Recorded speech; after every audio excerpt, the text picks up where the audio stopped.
Findlay, Ohio, are you ready for your headliner? That's a bunch of bullshit. I said, are you ready for your headliner? From Chicago, Illinois, put your hands together for your headliner right here at False Chord, Malik Miller. How we doing, Findlay? How we doing? We doing all right? You can be honest. It's all right. How we doing? But I did some research before coming here from Chicago. I saw you guys at the Flag City. That's pretty cool. Yeah. It's a little triggering because my ex did color guard, but it's fine. I'll get over it. But yeah, just like every morning, I like to start the day by reading some headlines, just to be with the times, and figure out what's going on in the world. And today I read that for the first time ever, there's something crazy going on in the Middle East, of course. And then I saw that Taco Bell just released their giant Cheez-It and their tostada. I don't know if you guys had that. It's pretty good. I ordered one and they forgot the Cheez-It. I'm pretty pissed. I feel like that was an integral part of it. But the weirdest one I saw was Alec Baldwin is actually starting a new reality TV show with his wife and his 7 kids. And I was just like, he's clearly running out of ideas. But 7 kids, this guy does not know how to shoot blanks. I'm telling you.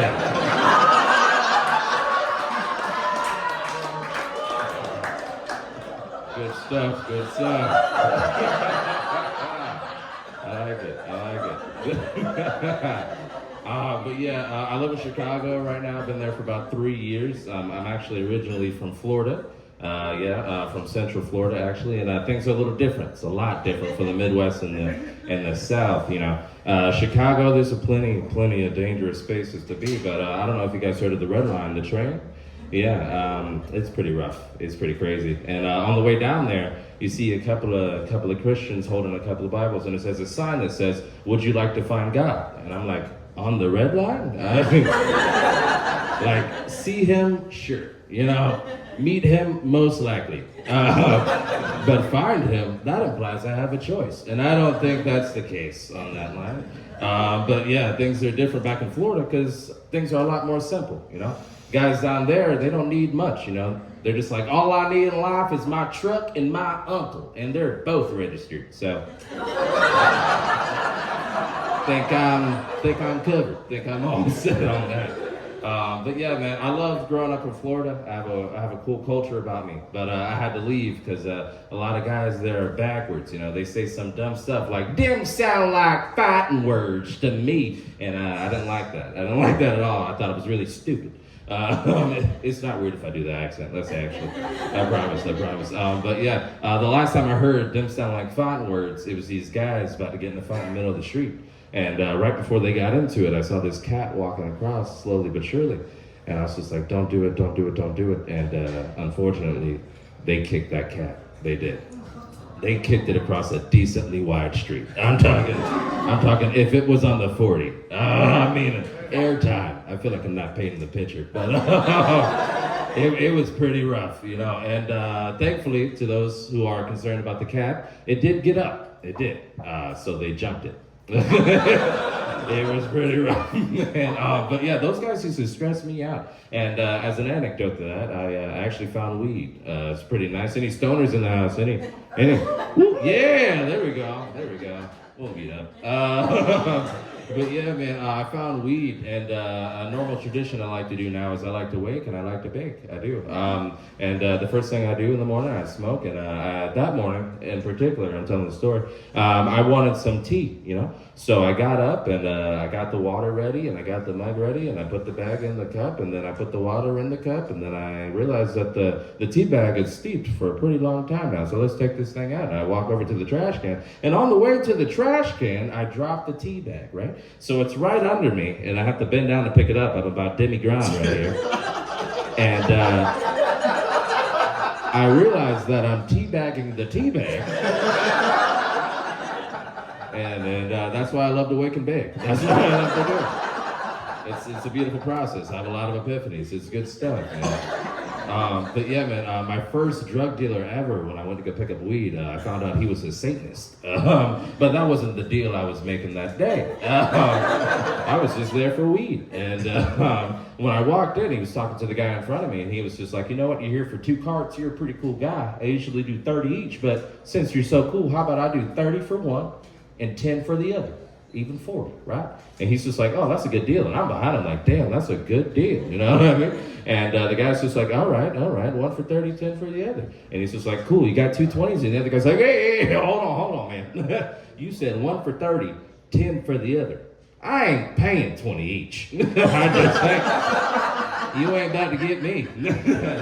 Not today. And I realized where I was from was pretty rough.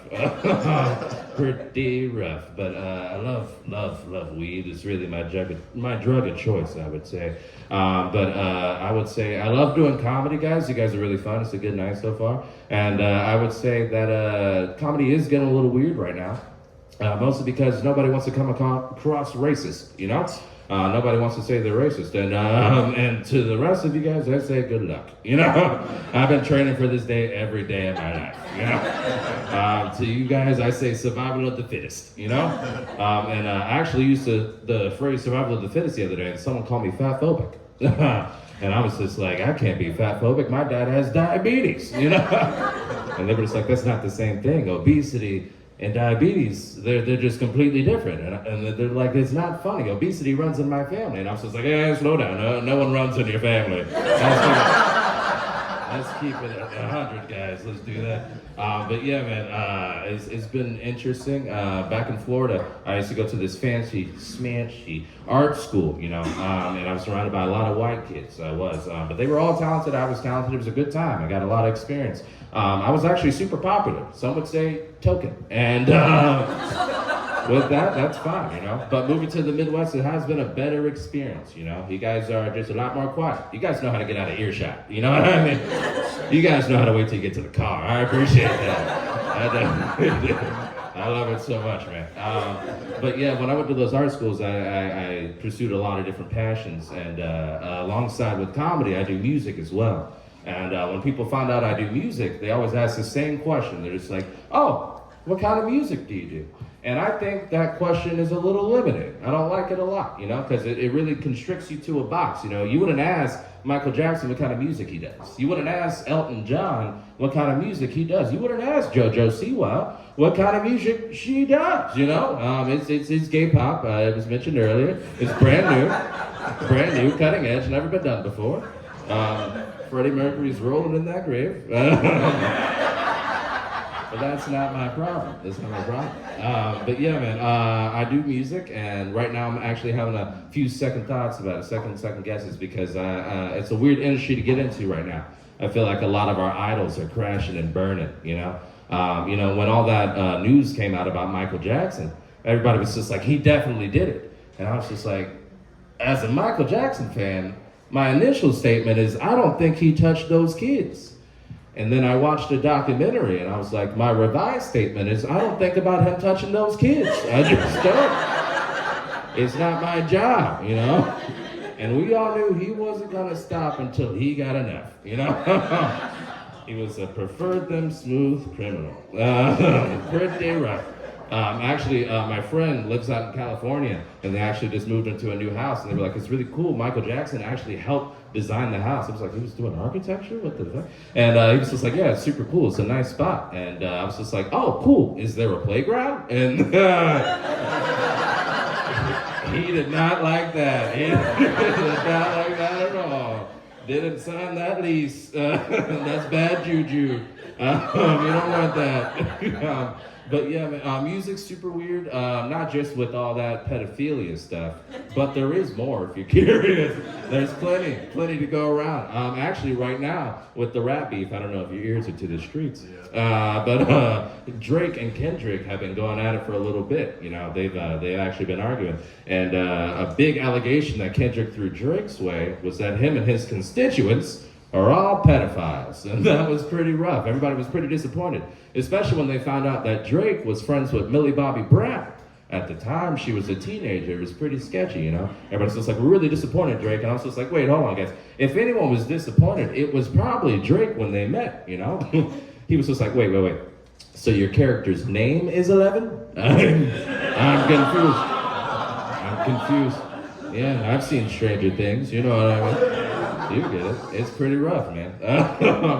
But to combat that, Drake threw back Kendrick's way, and he called him a wife beater, which is pretty rough, guys. Pretty rough. It's a really rough subject. It can cancel a lot of guys' careers, you know? Like the actor Jonathan Majors, he actually got that suit against him where he did beat up his girlfriend. And when all that news came out, I was very shocked. I was just beside myself. And I was just like, wait a second. Didn't he just finish shooting Creed 3?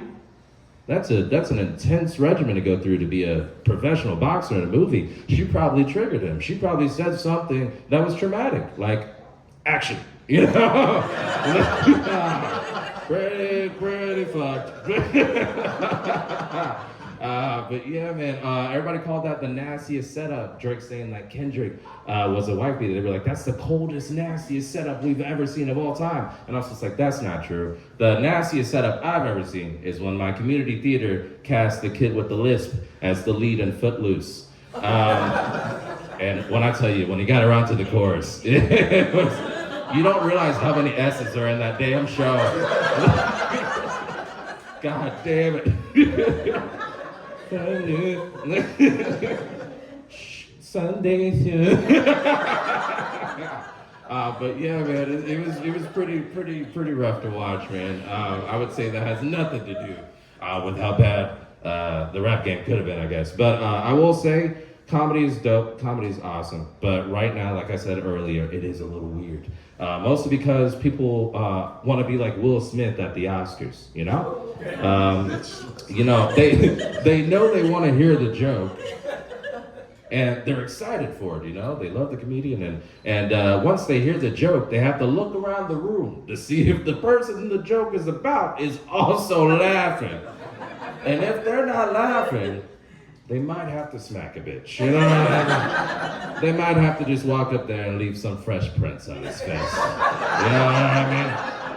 Pretty rough stuff, man. He's actually kind of going back into his rap career right now.